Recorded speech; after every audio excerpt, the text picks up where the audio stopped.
Mesdames, Messieurs, notre système d'enseignement doit être décolonisé et recentré sur nos réalités culturelles, sociales, économiques et environnementales.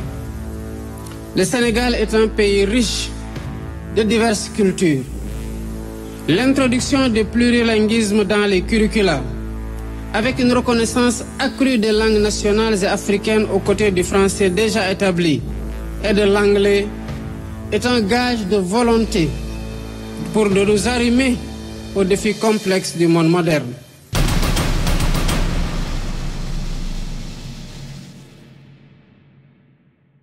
Au Sénégal, les autorités viennent de faire un choix très important, de l'enseignement dans les langues nationales.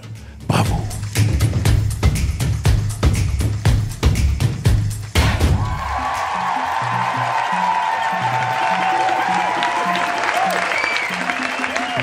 Salut à tous les amis, vous êtes toujours avec beaucoup de plaisir que je vous reçois. Je suis en train de m'apprêter pour aller à la salle de sport, comme d'habitude, 2 fois par jour au moins. Mais comme je vous aime beaucoup, je me suis arrêté pour vous faire une petite vidéo avant de partir. Ça se passe au Sénégal. Sénégal, pays de la teranga, la belle culture, la belle aventure, super endroit. La nourriture, regardez-moi ça. On parle de jollof nigérian et jollof ghanéen. Mais l'original jollof vient du Sénégal.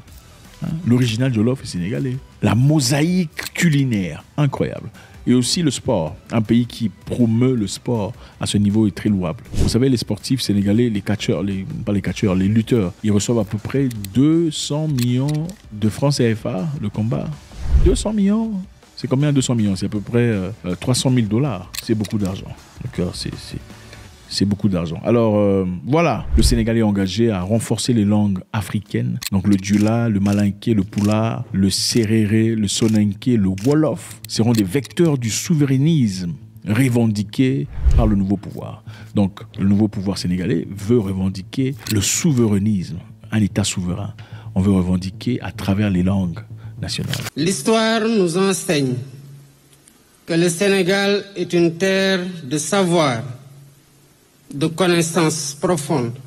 L'université sénégalaise construite au départ sur un héritage colonial, nos savoirs sont donc authentiques, même s'ils ont pu être infléchis à des moments complexes de notre histoire par des facteurs exogènes contraints. L'université sénégalaise construite au départ sur un héritage colonial n'a de cesse de tracer sa propre voie pour bâtir sa propre identité. Une voie nourrie par les apports d'un monde ouvert, dont l'influence ne saurait occulter nos savoirs endogènes et les découvertes de nos savants qui rayonnent dans l'univers du savoir. Nous avons hérité d'une université ancrée sur des savoirs allogènes, mais pas assez autochtones. 75 ans après notre indépendance, il est temps d'imaginer une université sénégalaise moderne, ouverte aux mutations actuelles, mais profondément enracinée dans nos réalités. Une université tournée vers les sciences contemporaines, telles que l'intelligence artificielle, le numérique et bien d'autres domaines, tout en préservant son identité culturelle. En effet, l'université sénégalaise est traversée par de multiples problématiques qu'elle se doit de résoudre. Je peux citer les infrastructures, le nombre d'étudiants, la problématique des curricula, le financement, la digitalisation, j'en passe. Mesdames, Messieurs, le monde universitaire doit saisir l'enjeu de ces mutations du monde de la connaissance, de la recherche et de l'innovation pour construire une université sénégalaise forte de ses valeurs et préparée aux évolutions complexes des savoirs. L'université doit être repensée, refondée, réinventée. Elle doit répondre à nos aspirations, soutenir le développement national et s'inscrire pleinement dans l'agenda national de transformation systémique. Cette transformation doit toucher tous les niveaux, universités, écoles, instituts, UFR, écoles doctorales, laboratoires de recherche, départements et centres d'incubation. Elle exige des réflexions épistémologiques nouvelles, audacieuses et originales, mais accompagnées par une volonté politique forte. La solennité de l'événement d'aujourd'hui nous commande d'aborder les défis majeurs auxquels notre système d'enseignement supérieur est confronté et qui nécessitent des solutions durables.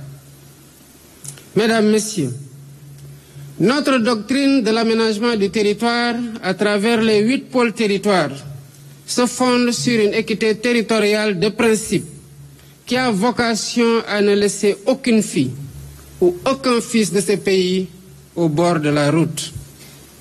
Nous voulons un enseignement supérieur pour tous, quel que soit le lieu de production et de diffusion de l'effort intellectuel. Nous voulons des établissements d'enseignement supérieur partout, à la fois pour des raisons d'endogénéité et de ventilation géographique de nos talents. L'université sénégalaise est une et indivisible. Elle bénéficie d'une autonomie scientifique, pédagogique et administrative.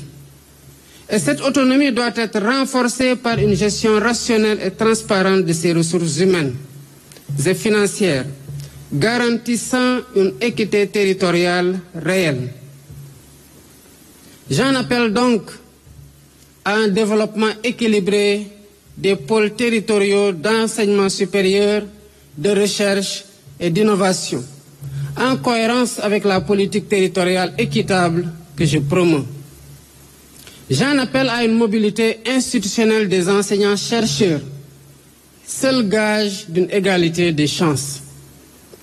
Mesdames, Messieurs, ces assises permettront d'apporter des solutions durables aux défis structurels de notre système d'enseignement supérieur, de recherche et d'innovation. Nous devons résoudre l'instabilité chronique du calendrier universitaire qui coûte annuellement plus de 40 milliards de francs CFA, soit 400 milliards ces 10 dernières années. Nous devons tous convenir que cette situation n'est pas viable. Le respect du calendrier académique est fondamental pour garantir la qualité de la formation, permettre une bonne organisation des enseignements, assurer le déroulement correct des examens et économiser les dépenses continues sur toute l'année. Pour atteindre cet objectif et conformément à mes instructions en Conseil des ministres, le 27 novembre 2024, un plan d'urgence sur les infrastructures universitaires sera incessamment lancé pour que les chantiers prioritaires puissent être rapidement réceptionnés.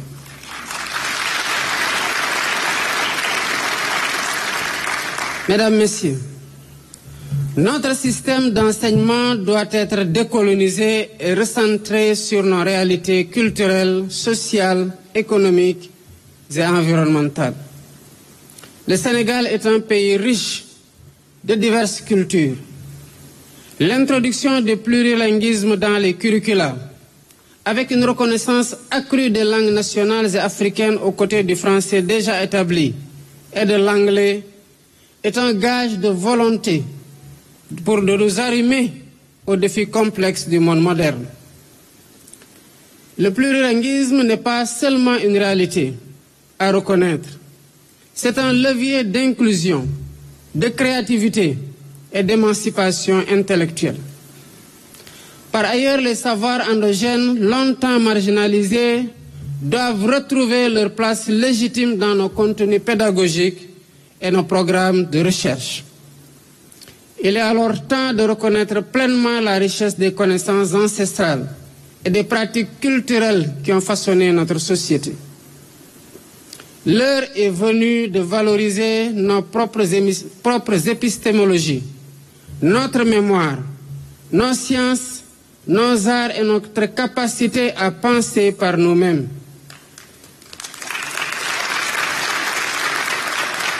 Il s'agit là d'un acte de souveraineté scientifique et culturelle qui doit conférer à notre enseignement supérieur un rôle central dans le développement durable de notre pays.